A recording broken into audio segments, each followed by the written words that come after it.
Hello all, welcome to my channel. ఈరోజు మట్టి పాత్రను అయితే యూజ్ చేసి మంచిగా కర్రీ అయితే ప్రిపేర్ చేసుకుంటున్నాను. ఇంట్లో ఎప్పటి నుండో ఉంది, సరే అని చెప్పి ఫస్ట్ అయితే వాష్ చేసి పక్కన పెట్టుకున్నా.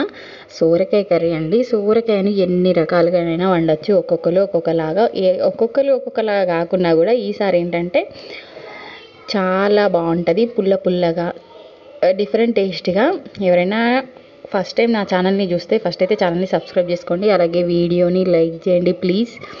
గిన్నె పెట్టుకొని ఆయిల్ వేసుకొని తాలింపు దినుసులు అన్నీ వేసుకున్నాక మెంతులు, ఆవాలు, జీలకర్ర వేసి కరివేపాకు కూడా వేసాక ఉల్లిపాయ వెల్లుల్లి అయితే మిక్సీ పట్టి వేసుకున్నాం. ఇందులో పచ్చిమిర్చి కూడా యాడ్ చేస్తున్నాను. ఈ కర్రీ ఏంటిదంటే డిఫరెంట్గా కొంచెం పుల్ల పుల్లగా ఉంటుంది.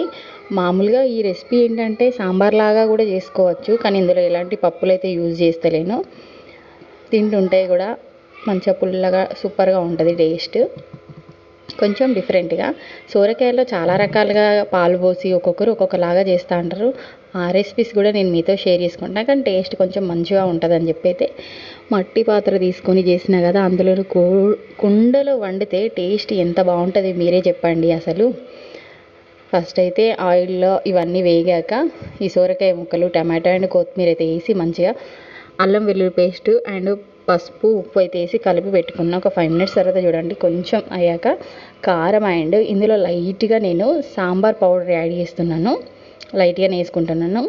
టేస్ట్ చాలా బాగుంటుంది. ఈ కాంబినేషన్లో వీలైనంత వరకు చింతపండు యాడ్ చేస్తే ఇంకా సూపర్గా ఉంటుంది టేస్ట్. తింటుంటే కానీ ఇంచుమించు ఫిష్ లాగా అనుకోండి, ఇక పుల్ల పుల్లగా మధ్య మధ్యలో ఇట్లా సోరకాయ ముక్కలు తగులుతుంటే చాలా బాగుంటుంది. ఫైనలీ మనకి కర్రీ అయితే రెడీ అయిపోయింది. ఇలా ఒకసారి కలిపి ఒక గుప్పెడు కొత్తిమీర తీసి అయితే యాడ్ చేస్తున్నాను.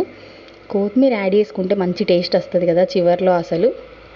ఫైనలీ వేడి వేడి అన్నంలో ఈ కర్రీ వేసుకొని తింటే చాలా బాగుంటుంది. Thank you for watching my vlog. Please do subscribe my channel. ఇప్పటివరకు ఛానల్ని వ్లాగ్ చూసిన వాళ్ళు థ్యాంక్ యూ అండి.